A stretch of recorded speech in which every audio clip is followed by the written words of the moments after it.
ಏನ ರಾಮಪ್ಪ ನನಗೆ ತಿಳಿಸ ಅಂತದ ಏನೋ ಮಾತಾಡಕತ್ತಿದ್ರಿ ಬಸಪ್ಪಗೂ ಒಂದು ಮಾತು ತಿಳಿಸ್ಬೇಕು ಅಂತಂದು ಏನು ವಿಷಯ ಏನು ಚಂದವ ಆರಾಮಾಗಿ ಕುಂತ್ಬಿಟ್ಟಿದಿ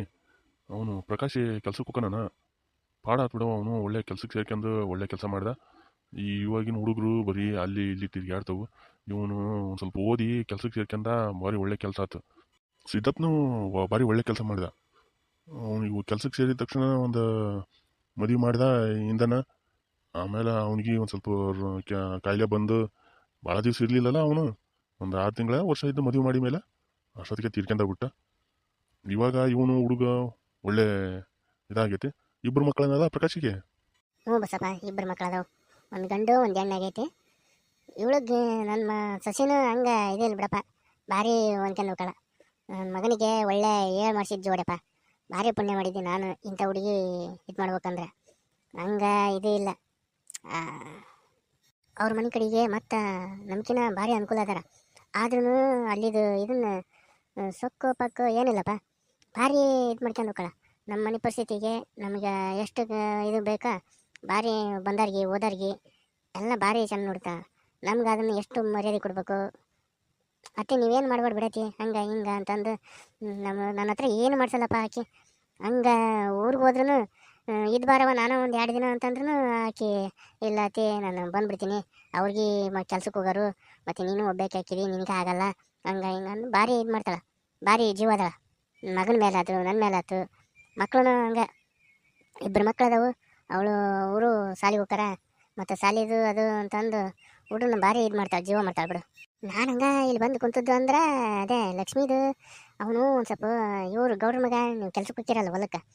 ಅವ್ರು ಗೌಡ್ರ ಕೆಲ್ಸಕ್ಕೆ ಹೋಗ್ತಿರಲ್ಲಪ್ಪ ಅವರು ಮಗ ರಮೇಶ್ ಅದನಲ್ಲ ಅವನು ಭಾರಿ ಇಲ್ಲಿ ಅವ್ರ ಮನೆ ಇವ್ರ ಮನೆ ಮುಂದೆ ಬಂದು ಗಲಾಟೆ ಮಾಡೋದು ಆ ಹುಡುಗಿನ ರೇಗ್ಸೋದು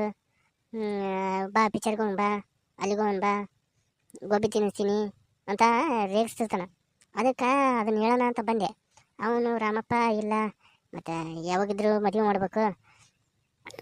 ಲಕ್ಷ್ಮಿಗೆ ಒಂದು ಮದುವೆ ಮಾಡೋಣ ಅಂತಂದು ನೋಡಕತ್ತೀನಿ ಯಾವ್ರ ಗಂಡದ್ರ ಹೇಳಪ್ಪ ಅಂತಂದು ನನ್ನ ಎದುರಿಗೆ ಹೇಳಕತ್ತಿದ್ದ ಅದ್ರಾಗ ಮತ್ತು ನಿಂದು ಒಂದು ನೆನಪಾತ ಅವನಿಗೆ ಬಸಪ್ಪನ ಎದುರಿಗೆ ಒಂದು ಮಾತು ತಿಳಿಸ್ಬೇಕು ಅಂತಂದು ನೀನು ಯಾವ್ರ ಇದ್ದು ಹೇಳಪ್ಪ ಬಸಪ್ಪ ಏನಲ್ಲ ನೋಡಪ್ಪ ಇದೇ ವಿಷಯ ಮಾತಾಡಕತ್ತಿದ್ವಿ ಲಕ್ಷ್ಮಿಗೆ ಒಂದು ಮದುವೆ ಮಾಡೋಣ ಅಂತಂದು ವಿಚಾರ ಮಾಡಕತ್ತೀನಿ ಅದಕ್ಕೆ ಮತ್ತು ನೀನು ಅವಾಗ ಹೇಳಿದ್ದಲ್ಲ ಇದನ್ನು ಒಂದು ನಮ್ಮ ಬೀಗರ ಊರ ಕಡೆಗೆ ಗಂಡು ಪಾಡದವು ನೋಡ್ತೀಯೇನೋ ಲಕ್ಷ್ಮಿಗೆ ಅಂತಂದು ವಿಚಾರಿಸಿದ್ದೆ ನಾನು ಆವಾಗ ಮದುವೆ ಮಾಡಲು ಲೆಕ್ಕ ತೆಗೆದಿಲ್ಲ ಮತ್ತು ನನಗೆ ಮತ್ತು ವಯಸ್ಸಾತು ಈಗ ಅವಳು ಮತ್ತು ಯಾವಾಗಿದ್ರು ಮದುವೆ ಮಾಡ್ಬೇಕಾ ಮದುವೆ ಮಾಡಿದ್ರ ಅಂತಂದ್ರೆ ನನಗೆ ಒಂದು ಜವಾಬ್ದಾರಿ ಕಳೀತೈತಿ ಮದುವೆ ಮಾಡಿ ಕಳಿಸಿದೆ ಅಂತಂದ್ರೆ ಅದು ಒಂದು ಕೆಲಸ ಐತಪ್ಪ ನಂದು ಅದು ಒಂದು ಚಂದ ಮಾಡಿ ಒಳ್ಳೆ ಗಂಡು ಹುಡುಕಿ ಮದುವೆ ಮಾಡಿದೆ ಅಂತಂದ್ರೆ ನನಗೆ ಅದು ದೊಡ್ಡ ಜವಾಬ್ದಾರಿ ಕಳೆದ್ರೆ ಪುಣ್ಯ ಸಿಗ್ತತಿ ನನಗೆ ಅದ್ರಾಗ ಏನೈತೆ ರಮ್ಮಪ್ಪ ಪುಣ್ಯ ಜವಾಬ್ದಾರಿ ಅದ್ರಾಗ ಏನಿಲ್ಲ ನಿಂದು ಕರ್ತವ್ಯ ಐತೆ ಅದು ಮಗಳಿಗೆ ಮದುವೆ ಮಾಡೋದು ನಿಂದು ಕರ್ತವ್ಯ ಅದನ್ನು ನೀನು ಮಾಡಕಬೇಕು ಲಕ್ಷ್ಮಿನ ಒಂದು ಮಾತು ಕೇಳು ಒಂದು ಮಾತು ಮದುವೆ ಮಾಡೋಣವ ಮತ್ತು ಹೆಂಗ ಅಂತಂದು ನೀನು ಸುಮ್ಮನೆ ನೀನು ಪಾಡಿಗೆ ನೀನು ಒಬ್ಬನ ಇದು ಮಾಡ್ಕೊಂಡ್ರೆ ಹೆಂಗೆ ವಿಚಾರ ಮಾಡ್ತೀನಿ ನೀನು ಲಕ್ಷ್ಮಿಗೆ ಒಂದು ಮಾತು ತಿಳಿಸಿದೆಯಾ ಹಿಂಗವ ಮದುವೆ ಮಾಡೋಣ ಮತ್ತು ಅಂತಂದು ಗಂಡು ನೋಡೋಣ ಅಂತಂದು ಸುಮ್ಮನೆ ನೀನು ಪಾಡಿ ನೀನು ಮಾತಾಡಕತ್ತೀಯಪ್ಪ ಹೌದಲ್ಲ ರಾಮಪ್ಪ ಲಕ್ಷ್ಮಿಗೆ ಒಂದು ಮಾತು ತಿಳಿಸ್ಲಿ ನಾವೇನ ನಮ್ಮ ಪಾಡಿಗೆ ನಾವು ಮಾತಾಡಕತ್ಬಿಟ್ಟಿವಿ ಲಕ್ಷ್ಮಿ ಕರಿತೀನಿ ಲಕ್ಷ್ಮಿ ಲಕ್ಷ್ಮಿ ಒಂದು ನಿಮಿಷ ಬಾರವ ಇಲ್ಲಿ ಏನು ಮಾಡಕತ್ತಿದ್ದಿ ಒಂದು ಸ್ವಲ್ಪ ಮಾತಾಡ್ಬೇಕು ಬಾ ಇಲ್ಲಿ ಬಂದೆ ರಜೆ ಆತು ಬ್ಯಾಳಿನ ಕುದಿಯಕಟ್ಟಿದ್ದೆ ಸಾಂಬಾರಿಗೆ ಬಂದೆ ಆತು ಅನ್ನ ಮಾಡಿಟ್ಟಿದ್ದೀನಿ ಬಂದೆ ಆತು ಹೊಸಪ್ಪ ಮದುವೆ ಬಗ್ಗೆ ನೀನೇ ತಿಳಿಸೋಕೆ ಈಗ ಲಕ್ಷ್ಮಿಗೆ ಇವಾಗ ನಾನು ಮಾತಾಡಿದ್ರೆ ಸರಿಯಾಗೋದಿಲ್ಲ ನೀನೇ ತಿಳಿಸು ಒಂದು ಮಾತು ನಾನು ಬಂದದ್ದು ನಿನ್ನ ಹತ್ರ ನಾಳೆ ಗೌಡ್ರ ಕೆಲಸ ಮುಗಿತಲ್ಲ ಇವತ್ತು ಮತ್ತೆ ನಾಳೆ ಯಾರ್ದು ಹೋಗೋಣಪ್ಪ ಏನು ಮತ್ತು ಯಾರು ಹೇಳ್ಯಾರ ನಿನಗೆ ಯಾರು ಹೇಳ್ಯಾರ ಅಂತ ಅಂದ್ಬಿಟ್ಟು ಕೇಳೋಣ ಅಂತ ಬಂದೆ ಅಷ್ಟೊತ್ತಿಗೆ ನೀನು ಈ ಲಕ್ಷ್ಮಿ ಮದುವೆ ವಿಷಯನ ತೆಗ್ದಿದ್ದಿ ಇದು ಒಂದು ಒಳ್ಳೆ ಕಾರ್ಯಕತೆ ಅಂದ್ರೆ ಏನು ಮಾತಾಡೋದೇನು ನಾನು ಮಾತಾಡ್ತೀನಿ ಇರು ಏನು ಶಾಂತಾಜಿ ಕರೆದ್ದು ಬಸಪ್ಪ ಜನ ಬಂದತೆ ಚಾ ತರ್ತೀನಿ ಬಸಪ್ಪಜ್ಜ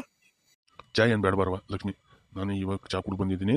ನಿನ್ನ ಹತ್ರನ ಒಂದು ವಿಷಯ ಮಾತಾಡ್ಬೇಕಾಗಿತ್ತು ಏನಂದ್ರೆ ಮದ್ವಿದು ನೀನು ಮದುವೆ ಮಾಡೋಣ ಅಂತಂದು ರಾಮಪ್ಪ ವಿಚಾರ ಮಾಡ್ಕೊತಾನ ಏನಂತಿದೆ ಇದಕ್ಕೆ ಅಪ್ಪನ ಏನು ಸುಮ್ಮನರಪ್ಪ ನೀನು ಅಪ್ಪನ ಮಾತೇನ ಕಟ್ಕೋಬೇಡ ನೀನು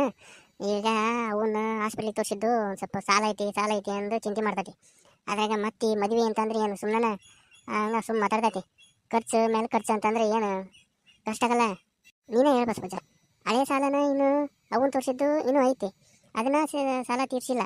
ಈಗ ಮತ್ತೆ ಸಾಲ ಮಾಡ್ಕೊಂಡು ಮತ್ತೆ ಮದುವೆ ಮಾಡಿದೆ ಅಂತಂದ್ರೆ ಎಷ್ಟು ಖರ್ಚಾಕತಿ ಅಪ್ಪ ಒಂದು ಮತ್ತೆ ದುಡಿಯೋದು ನಾನು ಹೋಗ್ತೀನಿ ಅಂತಂದ್ರೂ ಅಲ್ಲಿ ಕೂಲಿ ಕೆಲ್ಸಕ್ಕೆ ಹೋಗ್ತೀನಪ್ಪ ಅಂತಂದ್ರೂ ಅದನ್ನು ಕೇಳಲ್ಲ ಬ್ಯಾಡಿರವ ನೀ ಮನೆಗೇನು ಮಾಡ್ಕೊಂಡು ಹೋಗು ಅಂತತಿ. ನಾನು ಎಷ್ಟು ಸಲ ಹೇಳಿದ್ದೀನಿ, ಅಲ್ಲಪ್ಪ ಇವಾಗ ನಾನು ದುಡ್ದದ್ದು ಒಂದು ಸ್ವಲ್ಪ ಮನೆ ಖರ್ಚಿಗೆ ಆದ್ರಂದ್ರೂ ನೀನು ದುಡ್ದದ್ದು ಒಂದು ಸ್ವಲ್ಪ ಸಾಲಕ್ಕೆ ಹೋಗತಿ, ಸಾಲ ತೀರ್ಸ್ಬೋದು, ದೇವ್ರ ಸಾಲ ತೀರ್ಸ್ಬೋದು. ಅದಕ್ಕಪ್ಪ ನಾನು ಒಂದು ಸ್ವಲ್ಪ ಕೂಲಿಗೆ ಹೋಗ್ತೀನಿ, ನಾನು ದುಡ್ದದ್ದು ಇಲ್ಲಿ ಮನೆ ಖರ್ಚಿಗೆ ಆತಂದ್ರೂ ನೀನು ದುಡ್ದದ್ದು ಸಾಲಕಾರ ಹೋಗತಿ. ಸುಮ್ಮನೆ ಎರಡು ಸಾಲನೂ ತೀರ್ಸೋಕು ಇತ್ತಾಗೆ ಮನೆ ಖರ್ಚು ನೋಡ್ಬೇಕು ಅಂತಂದ್ರೆ ಆಗೋದಿಲ್ಲಪ್ಪ. ಅದಕ್ಕೆ ನಾನು ಎಷ್ಟು ಹೇಳ್ತೀನಿ ಆದರೂ ಕೇಳಂಗಿಲ್ಲ. ಈ ನನ್ನ ಕತೆ ನಿಮ್ಮೆಲ್ಲರಿಗೂ ಇಷ್ಟವಾದರೆ ದಯವಿಟ್ಟು ಸಬ್ಸ್ಕ್ರೈಬ್ ಮಾಡಿಕೊಂಡು ನೋಡಿ, ಸಪೋರ್ಟ್ ಮಾಡಿ. ಕತೆ ಮುಂದಿನ ಸಂಚಿಕೆಯಲ್ಲಿ ಮುಂದುವರಿಯುತ್ತದೆ. ಧನ್ಯವಾದಗಳು, ಶುಭವಾಗಲಿ.